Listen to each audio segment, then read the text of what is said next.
Hello, my name is Daniel Saunders. I'm a game designer at Frontier Developments, specifically working on the campaign for Warhammer Age of Sigmar Realms of Ruin. I'll be giving you a quick glimpse into some of the gameplay that you'll be experiencing in our next Fest demo, a little bit of Mission 3 to show you what you'll be up against. Let's jump into it. During the next Fest demo, you'll be playing through 3 of our campaign missions, and in this one in particular, the Stormcast have made their way into the Swamps of Gur in search of an artifact that their celestial battle mage Demetrius has scryed, believing that this can save their settlement. And here, in this cutscene, you'll be learning a bit more about how they find the artifact and what sort of dangers stand in the way. So, surprise, you've been ambushed by the Nighthaunt. A horrible leader, Lord Gloam, has set upon you Chainrasp hordes and Craven Throne Guard who try to stop Demetrius from capturing the artifact. Here, the prosecutors as well. This is your introduction to them as a unit. You'll be flying them up in the air and you'll be able to take out ranged units quite easily, although you've got to be careful that you don't get picked off in the process, as they are also vulnerable to ranged attacks. There's a lot of abilities you can use that make them very, very capable in combat. Their charge ability, Heralds of Righteousness, is an incredibly strong way of getting yourself into combat quickly, and it deals a stun like a lot of our other charges, alongside their, while flying in the air, being able to use Celestial Barrage, which is an ability where they'll throw down their mighty celestial hammers and rain some slows upon many enemies, which in this mission in particular, where the Nighthaunt are a very horde-focused faction, is an incredibly strong way of dealing with them. We've gotten to a point in the mission where Demetrius is now trying to break the chains that bind the artifact and prevent its capture. So here we have 3 ethereal bonds that are holding it down and preventing it from being taken. And the player has to go through this mission capturing these 3 pedestals in order to weaken the bonds and ultimately allow Demetrius to take the artifact from its holding. And once we've gotten from there, the Guardian of Souls will be summoned, and his objective is to move around the map and try and boost the power of these chains. So in this particular instance, we're hitting a point now where the Shaishian bindings in the bar seen in the top is charging up quite quickly. But if we manage to take a few of the pedestals, we can slow that down and ultimately start shrinking it. Amongst the map, there are various points that you can capture that will provide you additional resources. If captured, will allow you to place bastions upon them, and each of these bastions provide different bonuses based on which one you pick. You'll notice as well that the Nighthaunt are a very horde-based faction, so they rely a lot on clumping up units together and trying to overwhelm your forces. They get a Legion buff based on this, which they will have to research in order to benefit from, but this will provide additional strength to their units when they're grouped up, so trying to break them by spreading them out or using AoE abilities is a great way, as seen here, to just utterly demolish them. So we're beginning to claw back a bit of a foothold on the Nighthaunt. And some of the abilities we have here, especially Aiden and Sigrun, will be really useful. Sigrun has an ability called Furious Retribution, which allows her to buff up all units around her. Charges are also a great way to get into combat. Both heroes and assault units have the ability to charge, and by using it, not only do you receive a nice oomph of damage as you get into combat, but also you stun enemies that you charge into.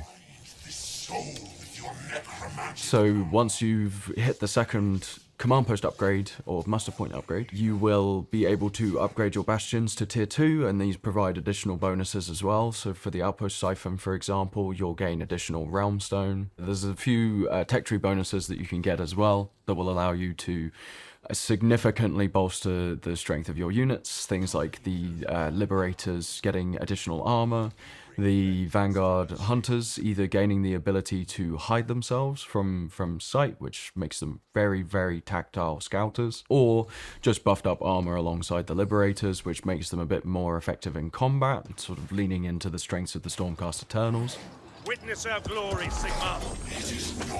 What we were trying to achieve with each of the biomes that have been selected for Realms of Ruin is creating an identity that makes them very unique. For Petrified Swamp, it's leaning more into the Shaishian and deathly elements that can make Gur quite terrifying. And you can see here as well that the Nighthaunt are really starting to bolster their horde forces as we're taking down the Shaishian chains.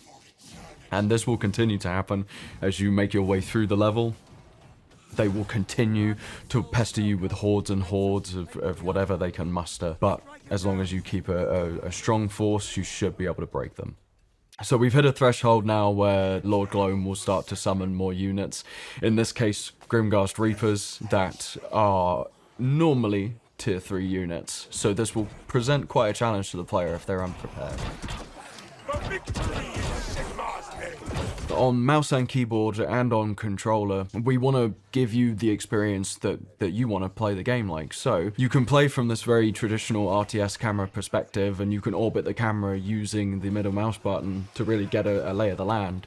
But also you can zoom right into the combat and get a look of some of the great models that have been created for the game.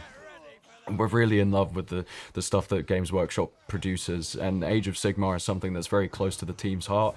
So we've tried our best, and our art teams and animation teams have done an incredible job. They will pay for their trespasses.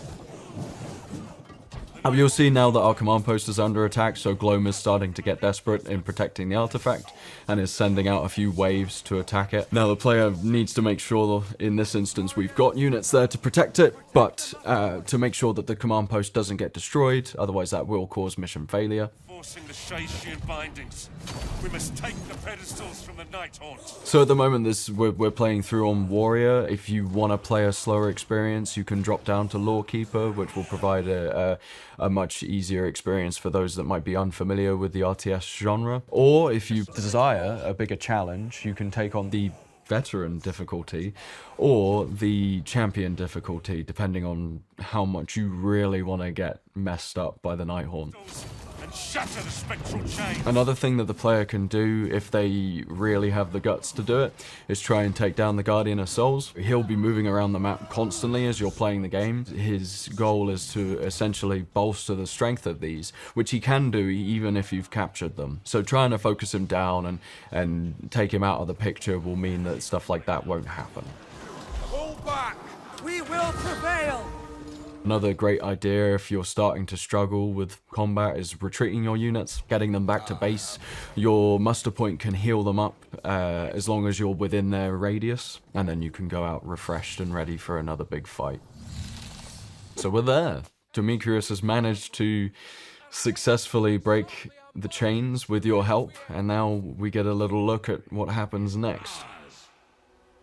So, we're going to leave the demo there for now. If you want to experience what might happen next and see whether the Stormcast managed to overcome the Nighthaunt, you'll have to give the demo a go yourself.